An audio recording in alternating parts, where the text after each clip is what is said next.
오 소장은 선각자 이론에 대해 잘 알고 있었다. 즉, 인류를 진보시키는 사람들은 당대에 소외되거나 인정받지 못하는 사람들이었다는 거.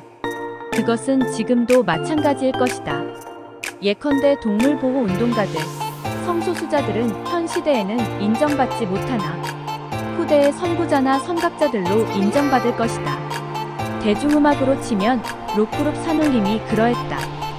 1977년 그들이 아니벌서를 발표했을 때 대중들은 아주 이상한 노래로 평가했다. 중학교 때인 나로서도 듣기에 민망했다.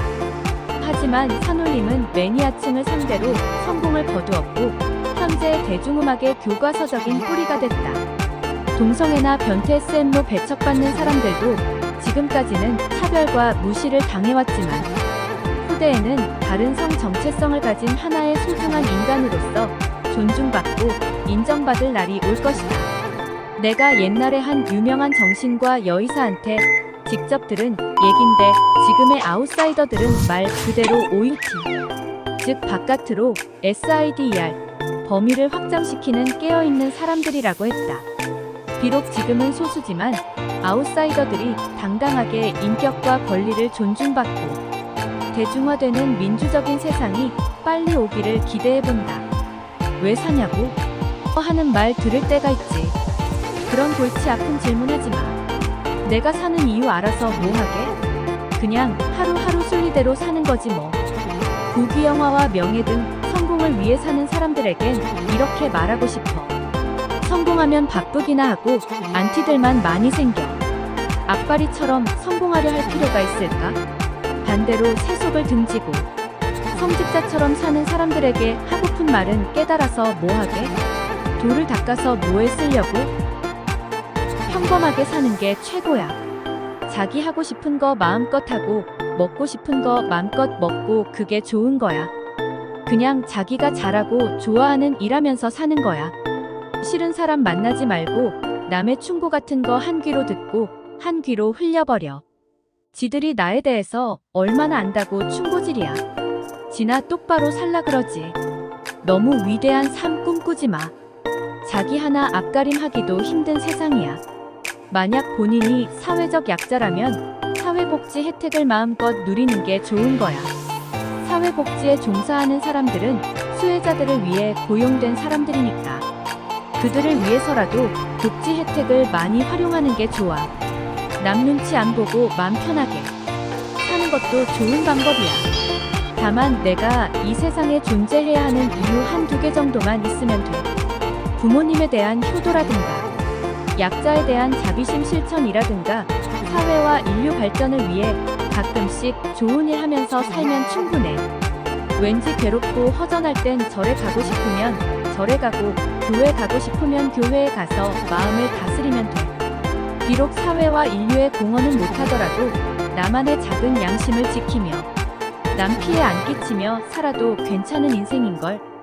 금연법에 대하여 별풍선도 안 받고 PC방 사장들이 삭발 시위를 한 까닭은 유흥적 장소에서만큼은 인간의 행복 추구권 최대한 보장해야 바야흐로 흡연자들의 순환 시대야. 각 관공서나 기업체, 음식점, 술집, 이번엔 PC방까지 금연법이 확대되면서 거의 모든 공간에서 담배를 필 수 없는 상황으로 접어들었지. 특히 PC방의 경우 국민건강증진법을 통해 6개월간의 계도 기간을 거친 후 2014년 1월 1일부터 전면적 금연법이 시행되었어.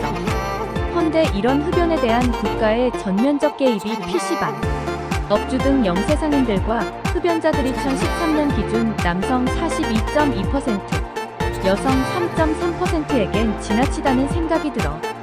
다른 죄는 몰라도 담배 피는 죄는 용서할 수 없다는 발상은 무시무시한 독재.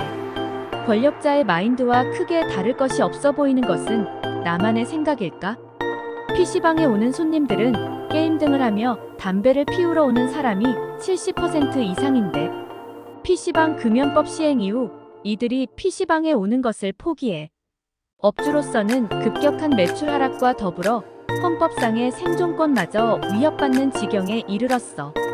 오죽하면 PC방 업주협회에서 별풍선도 안 받고 삭발 시위까지 하면서 PC방 금연법을 반대를 할까? 물론 담배의 인체 유해성은 인정해.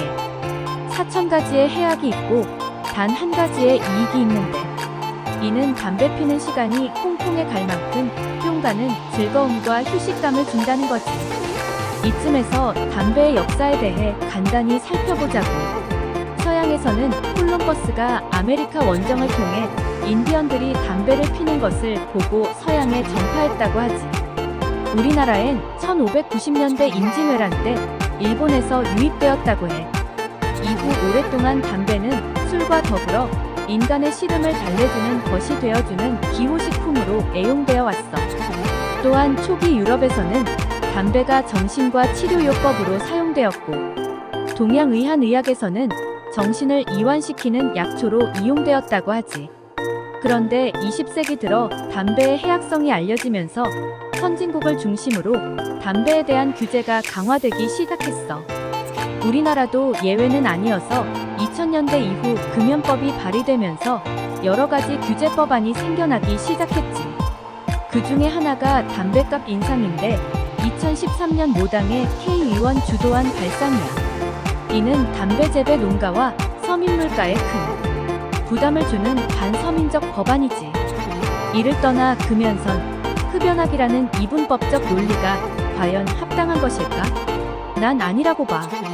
담배가 악이라면 담배 파는 것조차도 금지해야 하는데, 담배 파는 것을 허용하는 것을 보면 담배가 일종의 기호식품이라는 것을 묵시적으로 인정하고 있다고 봐야 해.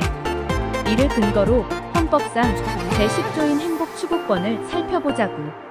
17세기 영국의 철학자이자 정치 사상가인 존 로크잔 LOK의 영향을 받아 미국 독립선언에서 최초로 규정된 이 권리는 인간의 본성을 바탕으로 개인주의와 자유주의를 보장하고 있지. 구체적으로는 행복이란 물질이나 정신의 한쪽에 치우칠 수 없고, 획일적으로 정의하기 어려운 애매모호한 것으로서 개인의 생활 조건이나 인생관, 가치관에 따른다고 볼 수 있어. 따라서 담배나 술은 개개인 스스로의 행복 추구권의 영역에 속한다고 생각해. 신기한 것은 우리나라에서 담배에 대해 거의 불법시하면서 술에 대해선 매우 관대하다는 거야.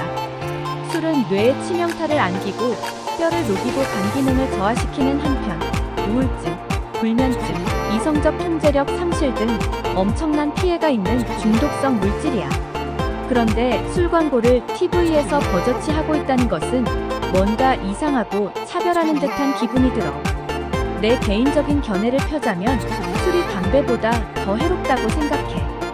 담배 피고 범죄는 잘 안 일어나지만 술 먹고 저지르는 범죄는 훨씬 더 많지. 살인에 버금간다는 음주운전을 비롯 폭력, 가정 파탄 등이 이에 속하지.